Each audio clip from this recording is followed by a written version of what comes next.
Joining me, everyone. Charles Moscowitz here. My guest is Peter Phillips. Peter has been a professor of political sociology at Sonoma State University since 1994. He was the director of Project Censored, which is something I've followed over the years. From 1996 to 2010, president of Media Freedom Foundation from 2003 to 2017. And he is the author of the new book, Giants, the Global Power Elite. Peter, thanks for joining me this afternoon. Well, thanks very much for having me on, Charles.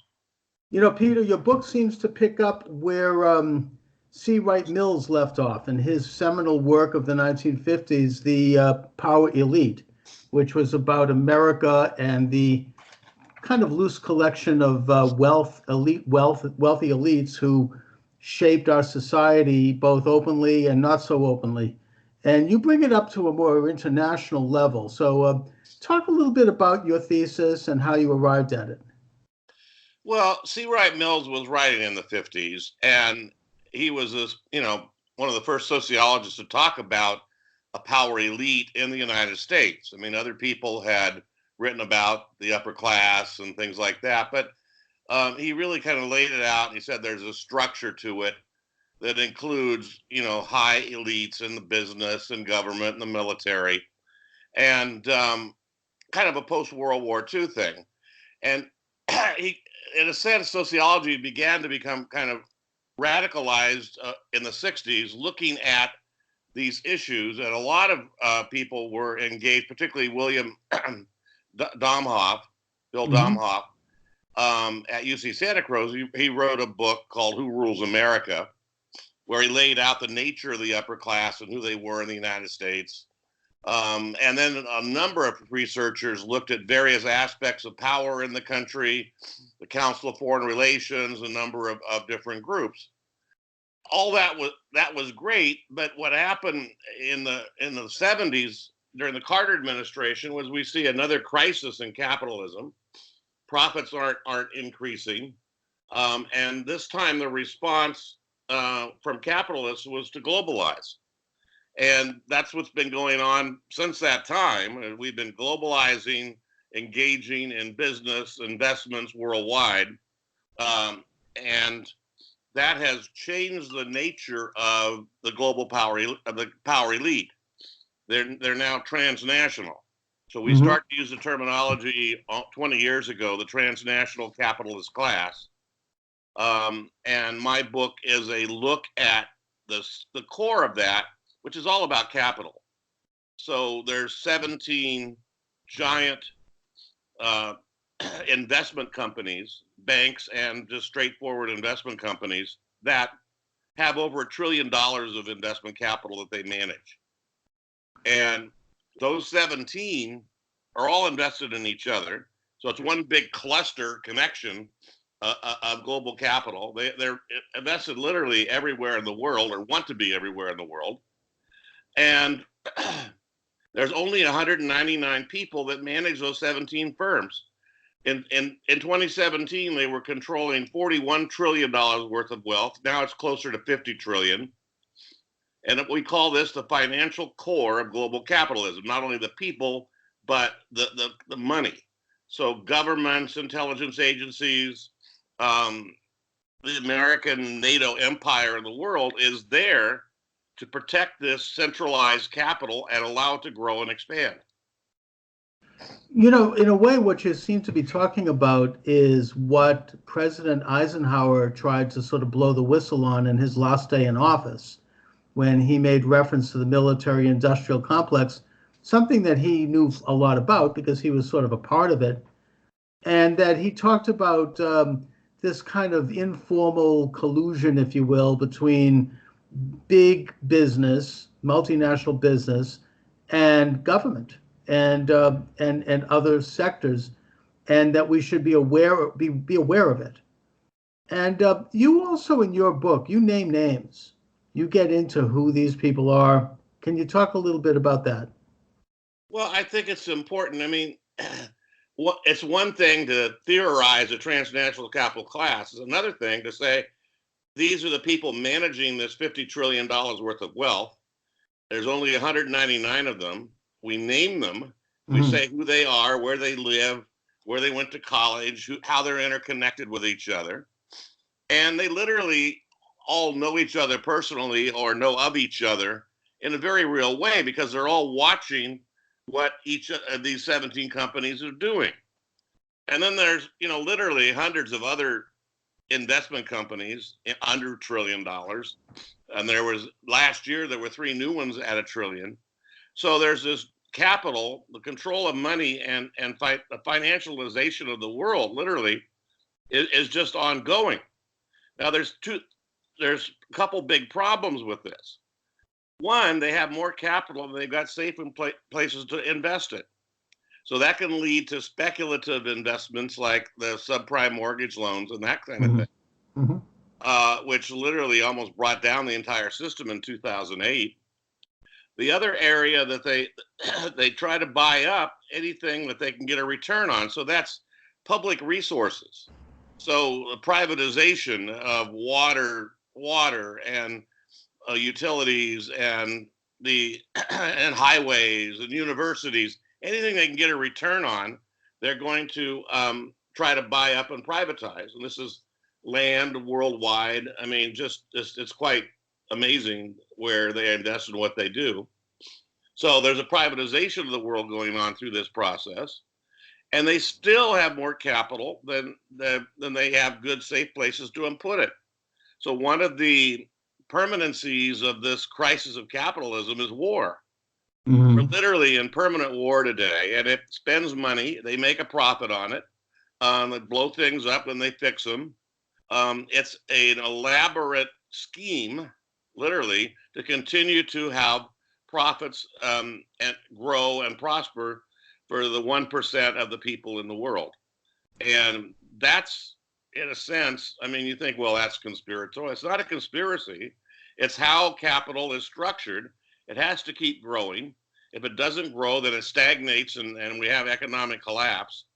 So everybody engaged in that is trying to find safe ways to invest, get a positive return, and all the government support agencies will engage in activities to allow them to invest anywhere in the world, to discourage governments from interfering with them, and in some cases initiate regime changes so that capital can invest more openly.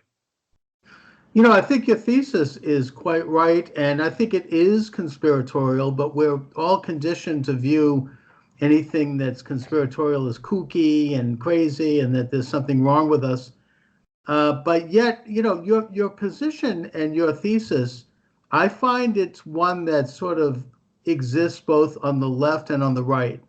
On the left, you have it mainly focused on mere capital and profits by those who are the richest in the world. And on the right, you have that also, but you also have more of an idea of the weakening of national sovereignty and the merge toward world order and all those kinds of conspiracies. But when you get down to it, it seems to me basically to be the same thing. And that is that there is this unelected elite that manipulates the United States and other nations in a way that profits them and that increases their power. And that can at times mean things like depressions and inflations and wars and other things. How much are these people that you name involved in what we might call social engineering? Well, to varying degrees, they're all engaged in that. Social engineering can include how the media misinforms the world, the corporate media. Sure. And these 17 giants are all directly invested in the 6 major media corporations in the world today. So television news content is primarily provided by public relation firms that create news stories that we get to see that are packaged by private companies on behalf of capital, of profit making. They're trying to sell us stuff. They're trying to sell us on how great capitalism is. They equate the word democracy and capitalism together. And all of that is seriously misconstrued. And then they'll find the enemies. The enemy of the day is Maduro and Venezuela, and then openly lie about what he's doing and lie about that he won the elections there by 2/3 of the people, and then try to undermine and have a regime change there, engineered from outside. Right. And what we see is the people that recognize Godot, the head of the assembly there, as the legitimate president. The countries that did that are all the same countries. They're part of this global power elite concentration of capital. The European countries, the U.S., Canada, some selected South American and Mexico, but primarily they're either dominated directly by the United States, and then countries around the world in Africa and Southeast Asia, none of them have recognized Godot. So it was to me a demonstration of the impact of this concentration of global wealth, because they want to open up. It's the largest oil reserve in the world. Lots of other minerals in Venezuela, like coltan, which is used in every cell phone in the world. So they really want to invest and use and access the resources that are there. So they run out of places to invest. So engineering coups that open it up a whole new segment is a major part of how the power elite manipulate what's going on in the world. And they don't have to like sit in a room and say, let's do this. Right. Because the intelligence agencies are going to do it for them. But plus they Trump also will do it for them. You know, they tend to, they don't need to sit around in a smoke-filled room somewhere.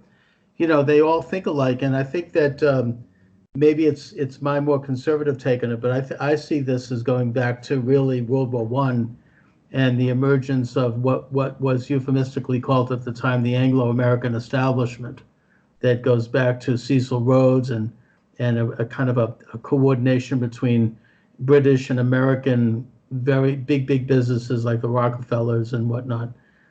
And that the trend has been, as you say, a move toward privatized government, informal government, where you have large segments of our life administered not by the elected officials under the Constitution, but by private entities, like the Federal Reserve, for example, which is a private entity that gets to decide the value of our dollar and that can manipulate, talk about social engineering. I mean, they can change people's lives overnight.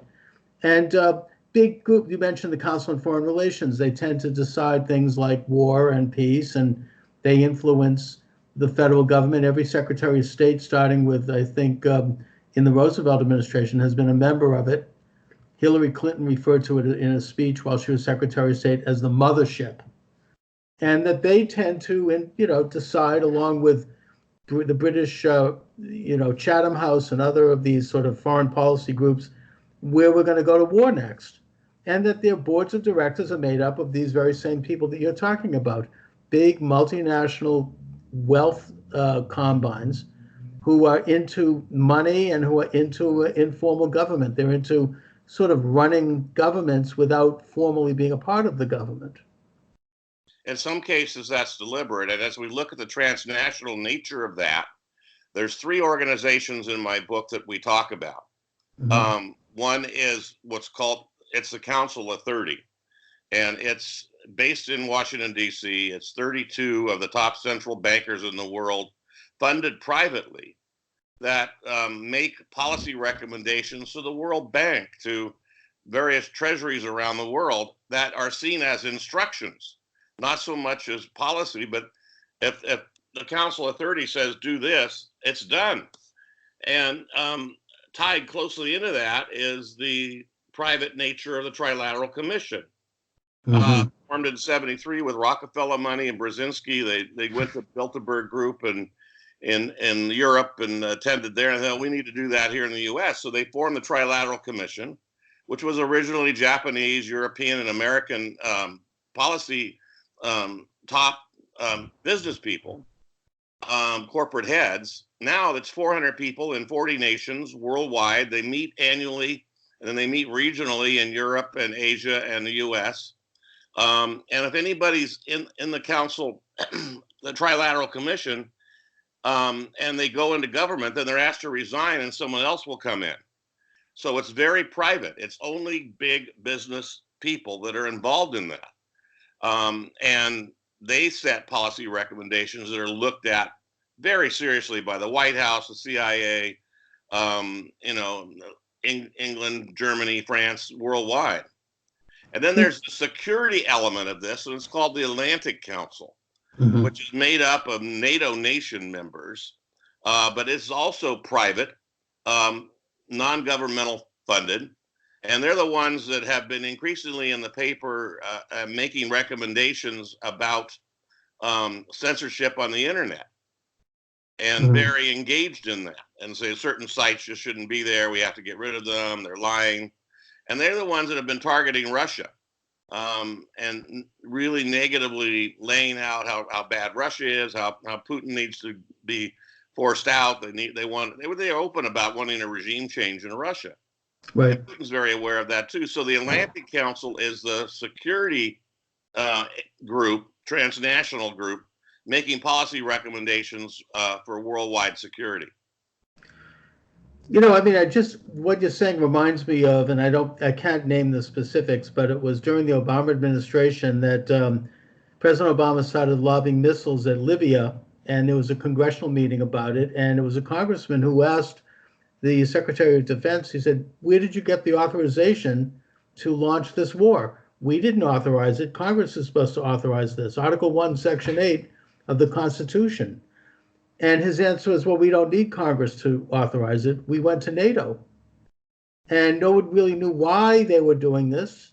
It led to a disaster there. It further, it created a radicalized regime. And I think that that's an example, just one of many that could be cited, that's of what's going on here. That the American people, through our representatives in Congress, have lost control over conducting our own affairs around the world. And also the whole phenomena of central banking, it's a relatively new thing. It really only started to take off in the late 19th century. In the United States, it took off with the Federal Reserve Act of 1913. And what it is a private cartel of bankers and investors, domestic and international, deciding the value of our currency. And that runs against the Constitution. Article 1, Section 8 says that Congress shall regulate says coin, issue coin and regulate the value thereof. Coin means money. And so gradually, I think since that time and around World War I, we've been moving in this direction that you describe, where you have this informal, increasingly international group of faceless, wealthy business people influencing more and more aspects of our lives and of our destinies. Well, we name 389 of them in the book, and we say these are the people individually who could change this and make a difference in the world.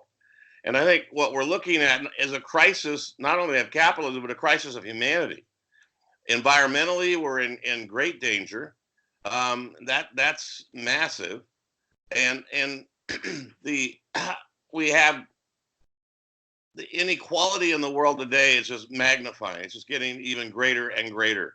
So that 80% of the people in the world live on less than $10 a day. Half live on less than $3 a day. It's that 1% that literally controls 90% of the wealth. It's not like they have it, they control it. And all that wealth, the decisions of how to spend it, what it's done for, building a military empire that's a NATO US based.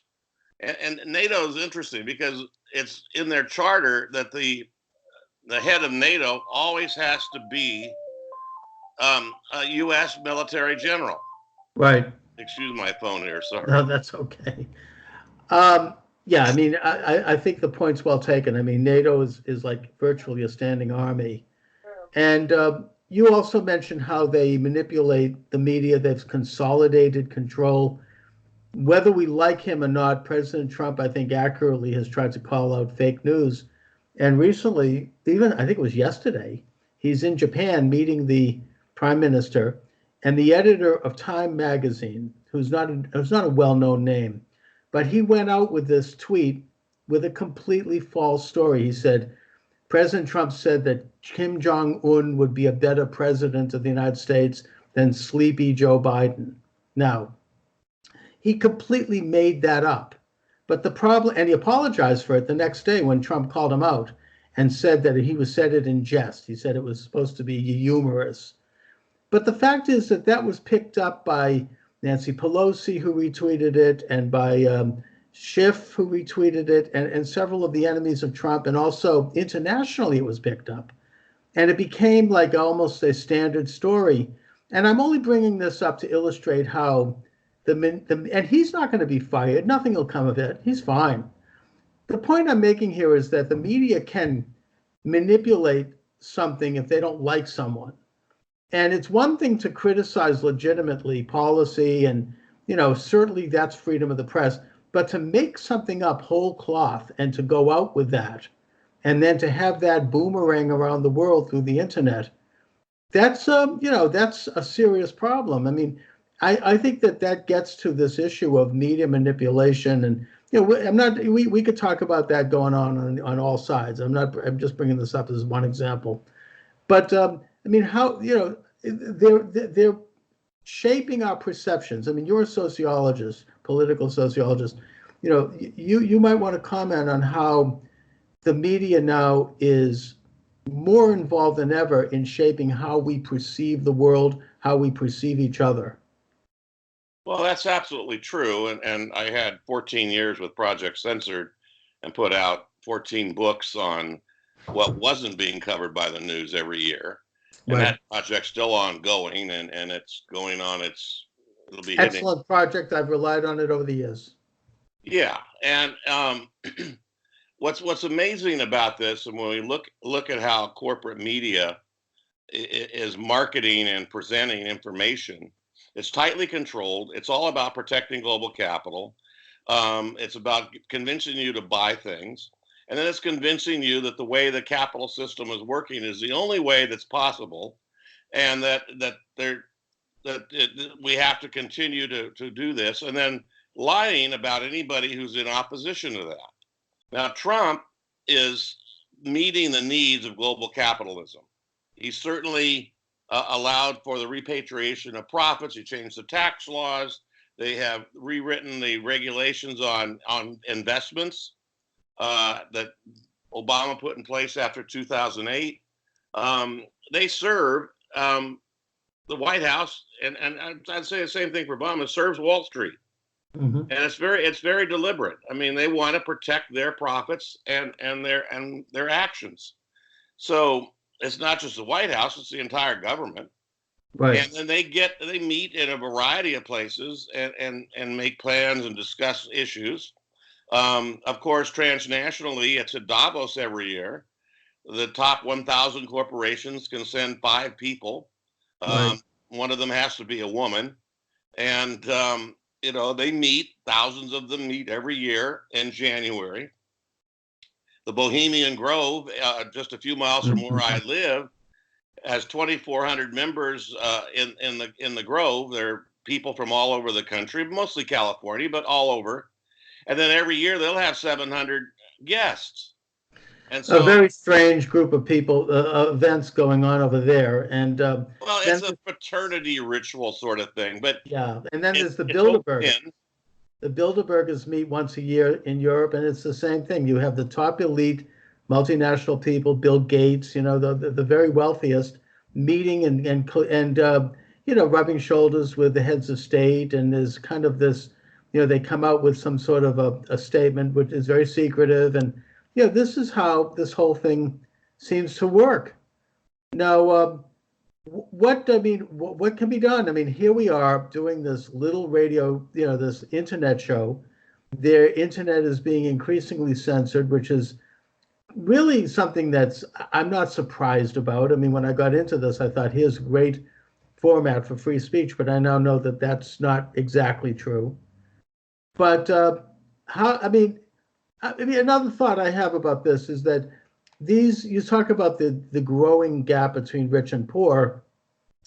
I think that part of that is because these very wealthy combines of wealth, they're not interested in creating anything. They're not starting businesses. They're not inventing. They're not producing. They're just making money for money. It's they're buying up already old existing things, and the result is it's a stultifying effect on the ground up capitalism that most people naively assume is what this country's about, where you can have a small mom and pop business or an inventor come up and start a company and create something. They don't want that kind of challenge. They're not even really capitalists. It's more of a kind of a corporate, it's even, I would use an old fashioned word to describe it. That's fascist. I mean, it's a collusion between corporations and government.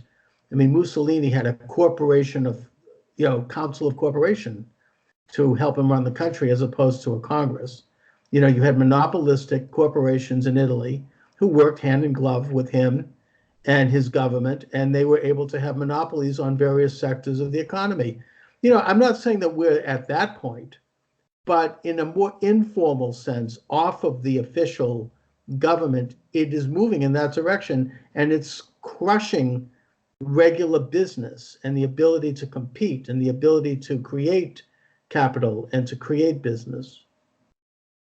Charles, the 20th century fascism in Germany and Italy and Spain were nation state fascist activities where strong leaders made agreements with various segments of the working class that they would be benefited, and they were.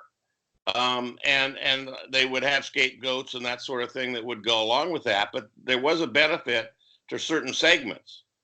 Now we're looking at a transnational capitalist class that is worldwide, that is building a worldwide police state with very in-depth, sophisticated monitoring electronically of everything we say and think and do, with a propaganda that would make Goebbels just be jealous as could be, methodology of corporate media. So we're really looking at a very dangerous 21st century fascism that has to address the crisis of capitalism, but isn't making benefits to anybody in that process. It's a repression. Wealth continues to concentrate. People have less and less. There's a precariat, working class people that are precariously in decline, and they will vote for someone they think is like Trump, who's in opposition to Washington and speaks out against that, but there's no benefit for them. They think he's making deals and trying to get people, the Chinese, to invest in the U.S. or other countries, but the working conditions for the people are quite bad. And we're seeing massive increase in homelessness in the U.S. We are in decline, and our working class is in decline. And it's only the top 20% or so that have any wealth whatsoever. 80% of the people basically are surviving paycheck to paycheck. And half the people in the world have half the people in the U.S. have a zero net worth. So, it's quite severe. It's ongoing. It impacts people's lives. 30,000 people a day die in the world from malnutrition when there's more than enough food to feed everybody in the world. It's just a matter of distribution. A third of all the food in the world's thrown away because they can't sell it to anybody. They're not going to give it to people to eat if they can't make a profit on it. And that is, to me, a humanitarian crisis that we have to face and deal with. What kind of a world are we going to have? This, privatized, top-down controlled, democracy meaning capitalism versus, somewhere that we all have some process and democratic understanding collectively about what to make happen. We're not there. We're not there at all. And young people are 40% of the country now think socialism is a good idea because they want to see a democratic process where people can be involved and they can benefit. And that's not happening in terms of where we're going right now.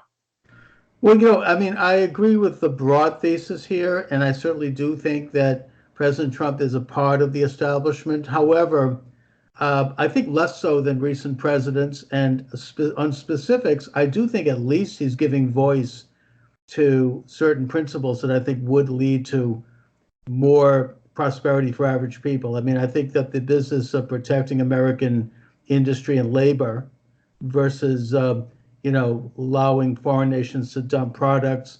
I think the idea of the putting America first, national sovereignty, as opposed to this informal world order where foreign bureaucrats get to make decisions that affect our lives and futures. These are principles that he articulates, and I think that some of the opposition to him, which is more fierce than anything I've seen in my lifetime, comes from this military industrial complex that Eisenhower talked about, what Trump calls the deep state, whatever you want to call it. And I think that that's part, and his movement is part of a movement worldwide, which involves people waking up to these realities. As far as young people being attracted to socialism, I mean, I honestly don't think they have any idea what socialism actually is. It's been tried. It was tried in Nazi Germany. It was tried in the Soviet Union. They're not really connected to. Maybe that's a product of the dumbing down of the education, which is another subject that we could get into in terms of how something has been controlled by these power elites. But please comment, and also please let my listeners know where they can get your excellent book and information about your work. Well, Giants, the global power elite, is available in bookstores all over the country. We're just going into our third printing. If people search Giants, the global power elite, on any search engine, you're going to get the normal ones like Amazon and those, but you'll also find Project Censored. .org as one of the providers of Giants, and we encourage people to order the book through Project Censored, because that helps support the project and continue this kind of research. So the book's doing well. It's being used in classrooms around the country, even more so. I'm working on an update or a different book right now on the Bohemian Grove. Good. And how the Grove is this transition of transnational class and capital, where they get to meet every summer and hang out together. It solidifies class solidarity. Right. And I think that one of the pieces of what you just talked about, the deep state, is what Peter Dale Scott calls the continuity of government, which has been around for a long time. And we certainly heard about it from Oliver North when he was describing what the planning they were doing as part of the government at the time. Sure. And that there's elements of power that are subterfuge, that are underneath what we are openly aware of. And yes. Certainly the Kennedys were aware of what Eisenhower had said. They were aware of the power of the CIA and the Pentagon. They were in many ways starting to challenge that, and they both were killed. Martin Luther King was doing the same thing, and he was killed. So presidents since then have complied with what the deep state or the unofficial opportunists in various capacities that are engaged with governmental planning and development behind the scenes. What they want. Sure. I mean, they're not going to challenge that. They know what happens to people that do. Exactly. No, I couldn't agree with you more. Look what happened. This is, there were rogue elements in the government. A good book on this also is Professor Michael Glennon of the Fletcher School, who's been on my show, who wrote a book called The Double Government, where he talks about the creation of the national security state during Truman's time and how that has become so pervasive and so interconnected.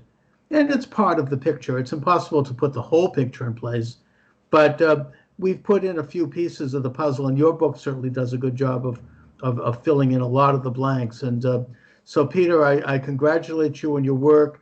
I'd like to do some more broadcasting, particularly in some of the specifics in Project Censored. And again, I want to thank you for joining me this afternoon, Peter Phillips. Charles, it's been great talking to you, and I appreciate you talking about my book, Giants, the Global Power Elite. All right, Peter, thanks so much. Okay. All right.